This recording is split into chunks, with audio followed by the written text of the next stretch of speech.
Welcome to Investors Insights. Our topic today is dancing in the market rain.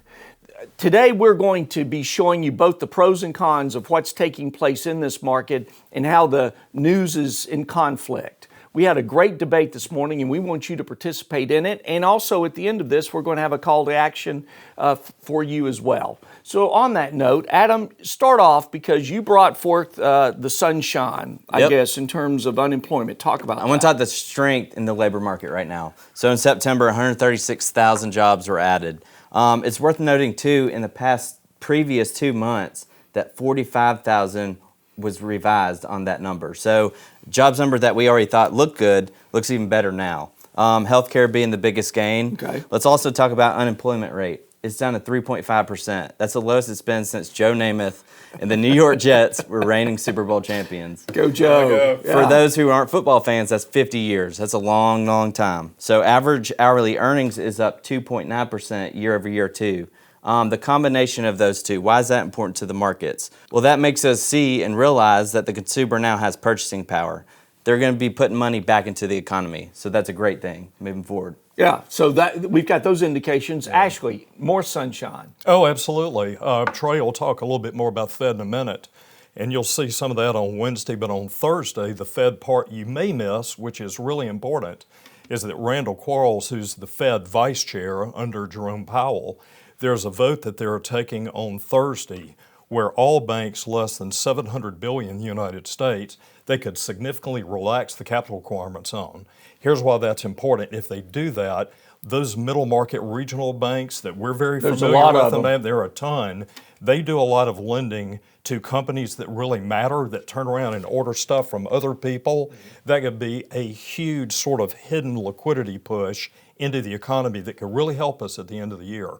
So you may not hear about that one on Thursday, but that's probably equally as important as what's going on Wednesday. But it could have huge rippling effects, no as you doubt. said. Yeah, no doubt. But at the same time, we've got news out there that's talking about the markets that may not be as positive. And Bobby, you brought up as a counter to that. Talk about that. So last week, in last week's vlog, we talked about October being historically the most volatile month, and that came true last week as the S&P traded back 2%. Worst start into October since 2008. And that came on the news that manufacturing activity fell the lowest level in a decade. And then also the services sector had its slowest growth in 3 years. And so all that negative news caused the market to trade back. But this week is a huge week, coming off a bad week last week. We talked about the high-level trade talks with China later this week. And then also the Fed minutes were released on Wednesday. So the market has a lot to look at this week, coming off a bad week from last week. Yeah, I would say that it's definitely focusing on that data because the manufacturing data and the service economy data slowing down is perceived to be occurring because of the China trade risk and trade fear.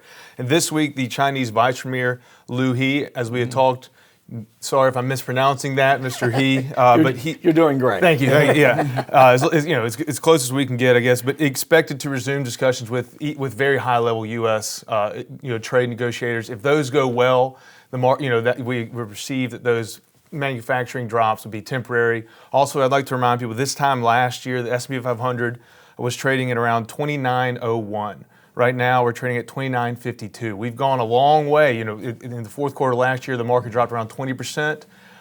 Then we've kind of rallied back. We've had some fits and starts throughout the year. So we're back to about where we were last year. And so what really caused that drop was fear of trade and a very hawkish Fed. Since last year, the Fed has cut rates. The 10-year Treasury yield has gone from 3.2 to 1.51. Which is incredible. Which is an incredible drop in a year. Right. So the Fed has done their part. Now it's time for U.S. trade negotiators to do their part to get this market, which has really worked hard to get back to where we were at this time last year.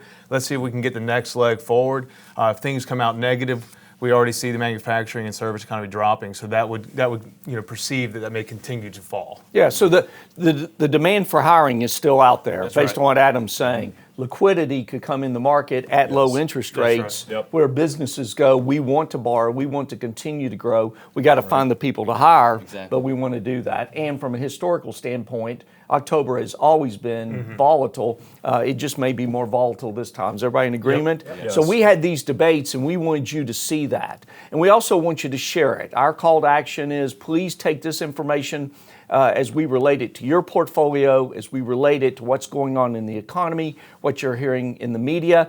And next time you're having conversation with people, please feel free to share this with others.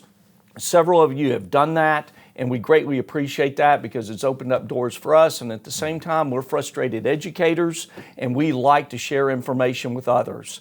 We hope you have a great week. We're going to keep you updated. Follow us on our social media, and we will talk soon. Thanks.